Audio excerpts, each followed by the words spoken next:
Hello, everyone.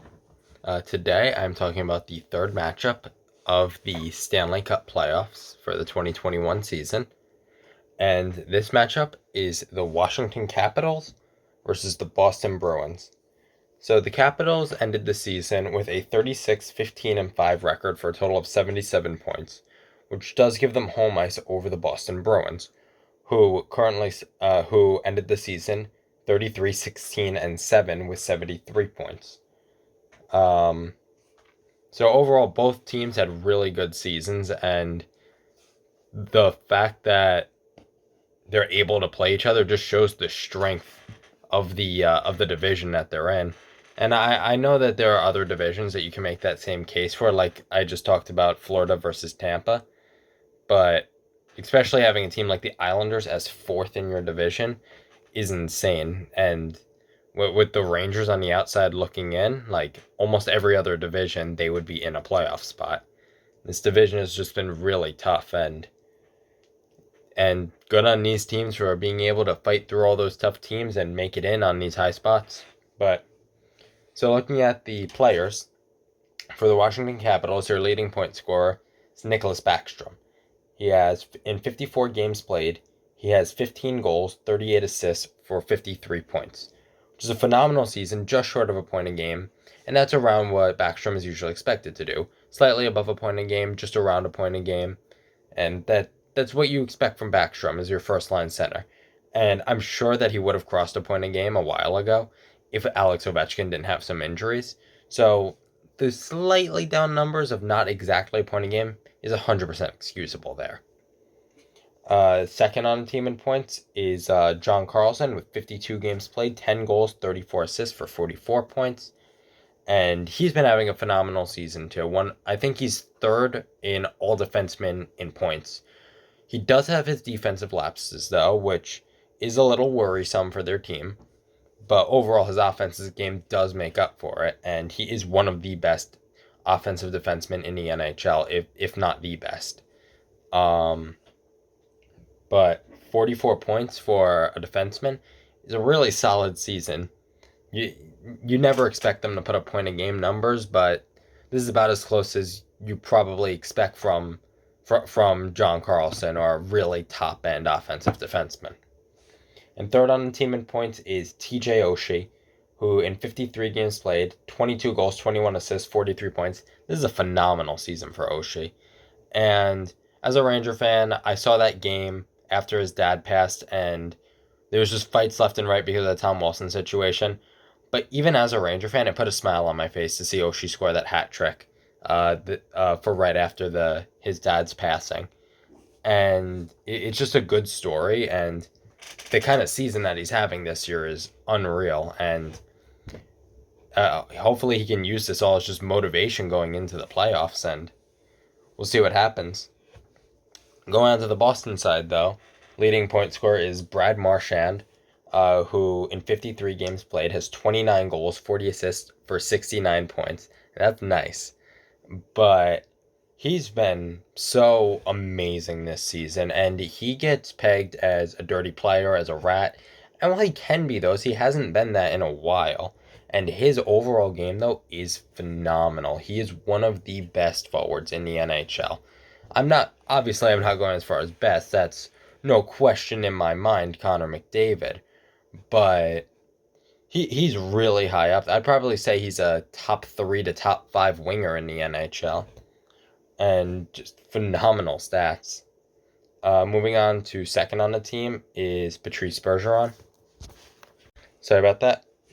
But second on Boston in points is Patrice Bergeron, who in 54 games played has 23 goals and 25 assists for 48 points. It's a really good season for him. He is starting to get on a downslope of his career, where his offensive numbers aren't quite as good, but he's still one of the best defensive defensemen in the NHL. And having a player like him does make up for in my opinion, their lackluster blue line, where you have Charlie McAvoy, who's phenomenal, but then after that, your number 2 defenseman is probably Matt Grzelcyk. And I don't think that he's a number 2 defenseman caliber.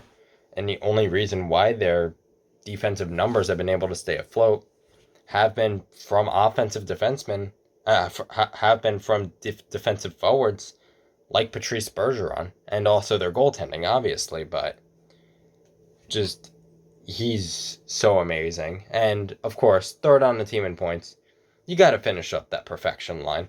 David Pastrnak, 48 games played, 20 goals, 28 assists for 48 points. And you can even argue he could have had more if he didn't come back from an injury at the start of the season. He has been lights out ever since. And there's been no stopping him. He is one of the best young players in the NHL. And just like Marchand, he is up there as a top 10 winger in the NHL, I would say. And watching him play is phenomenal, and he's very funny personality. Most of those commercials that they have on the games are usually really cheesy, but I personally do love those Dunkin' commercials with Pastrnak, and he's just an entertaining guy, and he's amazing too. And at that cheap of a contract, though, they've got a really good player in it. And that line there is the reason why they're where they are. Without that line, they're not a playoff team. It's the Rangers right now. And the Rangers are going against Pittsburgh. Moving on to the special players, though. I put Alex Ovechkin because I can't not have him. He just fell short of the list, but it was mainly because of injuries. In 44 games played, 24 goals, 18 assists for 42 points. And that is a phenomenal season. The goals are a little down from what you usually expect from Ovi. But overall, though, it's still really good. And almost a point a game. There's no complaining there from anybody. And just, you can't not have Ovi on this list. He fell just short, and it's only because of the games he missed. Granted, you might want to be on a lookout a little bit, though, because if he's coming off of an injury, maybe he's not completely healed. Maybe he doesn't produce like Ovi does when he comes back. And going on to the Bruins side, gotta mention Taylor Hall. Deadline acquisition, having a miserable season in Buffalo, and completely turned it around when he got to Boston. Since coming to Boston, in 27 games played, he has 8 goals and 9 assists for 17 points.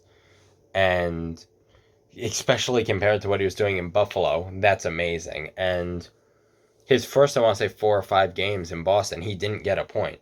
So it's even closer to a point a game than it looks. And those numbers are really good. And he's really helped with that depth on the team. And I think it really benefits him. He doesn't have to be the guy, and he doesn't have to play first line minutes. And I think that's helping him thrive in Boston. And I think it's just a great fit. Moving on to the goalies, though. There's only one goalie that I can really see it being for Washington, and that's Vanecek. In 36 games played, he has a .274 save goals against average and a .907 save percentage. Just those stats aren't phenomenal. He's by far been their starting goalie, and his stats are better than Samsonov's. The stats aren't great still. And when you go into the team's goals against later, which I'll talk about later in the video, their goals against average for as a team is phenomenal. And their goalie's save percentage isn't. So you have to think that they have a bit of a weakness in net, and if you can take advantage of that, Boston might have this series on lock. But moving on to the Bruins side, they have a decision to make, I think. And it's between veteran Tuukka Rask, who played 24 games this season, as a .228 goals against and a .913 save percentage, which is a phenomenal stats. They're not the elite level like he was last year, a few years ago, but they're still really good numbers, especially for, like I was saying, the defense that this team has. And on the opposite side of the Capitals, their goals against average is actually pretty high. So having a decent save percentage is even better for them. And now, the only other goalie that I could see it being, even though I do think it's Tuukka Rask, is Swayman. Swayman in 9 games played as a .144 goals against average and a .946 save percentage. And the only reason that Rask has any pushback is because of his play. He has been lights out. He has been phenomenal this season. And if they want to run with this rookie, it could end up phenomenal for them. And could be a Cinderella run like when Matt Murray came in for the Penguins. And if he keeps up those numbers, yeah, I would not be surprised to see Rest sitting on the bench for game one. Moving on to the records against each other, it's even. It's really even. Capitals are 4-4 against Boston. They have not lost in overtime or a shootout. And Boston is 4-2 versus Washington. Granted, that last game that they played against each other, the Caps won 2-1, and Boston basically sat their entire roster. Bergeron, Marchand, Pasternak, McAvoy, just all of their star players were benched. So honestly, if you want to not count that game, Caps are 3-4 against them. But overall, that's still really close, and you never know. Caps still could have won that game otherwise. Moving on to the team stats, though, the Capitals goals for is 13th in the NHL at a 296 goals for per game, which that's really good. Almost 3 goals a game. It's right around middle of the league, and there's no complaints there. And that would only go up when you have Ovi for a full season instead of 44 games. Ovi for a full season, you're probably around that top 10 range, just around there. Their goals against, though, is 4th in the NHL with 2.4 goals against per game. That's really good, especially like I was saying, though, with Vanasek's low numbers and Samsonov's low numbers. It's surprising to see them have such a low goals against. Moving on to Boston, though, their goals for is 3rd in the NHL with a 338 goals for per game. So they have no problem putting a puck in the back of your net. At the beginning of the season, they were having a lot of trouble with that, though, so it's good for them to see them turn it around like that. And goals against, they have a 291 goals against average, which is 17th in the NHL. And these pair up really well against each other for a really entertaining series. Caps 13th in goals for, Bruins 17th in goals against. Caps 4th in goals against, Bruins 3rd in goals for. So it should be a really tight, entertaining series. And now moving on to the one player on each team that I think could be big difference makers depending on if they keep doing what they were doing this year or if they plummet because of history. So for the Capitals, I put Evgeny Kuznetsov. He's been having a bit of a disappointing season. In 41 games played, 9 goals, 20 assists for 29 points, which isn't a bad season, but out of Kuznetsov, you expect around a point a game, I think. Maybe a little bit under it because he's playing second-line minutes usually. But 29 points in 41 games is disappointing for Kuznetsov. Compare that to last season. In 63 games played, he had 19 goals and 33 assists for 52 points. And even that, I would say, is a bit low for what he has historically been able to do. But he's still doing really well. And seeing this trend of him slowly declining is a little bit worrisome for Caps fans. Now, the big worrisome thing about him, though, for the past week, he's been out on COVID protocol. At this point, I think it's pretty safe to say that he has COVID. So when he comes back, is it going to be like Mika Zibanejad for the Rangers at the beginning of the season where it just comes out really slow? Or is it going to be like the first game back for Vancouver where the whole team had COVID and they come out on fire on the first game? But he probably will get off to a slower start to the season because of a slower start to the playoffs if he does have COVID. And that's nothing against him. It's just unfortunate timing. Moving on to the Bruins, I put Jake DeBrusk, and I think he's having a very down season. In 40 games played, 5 goals, 8 assists for 13 points. Those numbers are not what you expect from DeBrusk. DeBrusk is a second liner, I think, and those numbers are not reminiscent of that.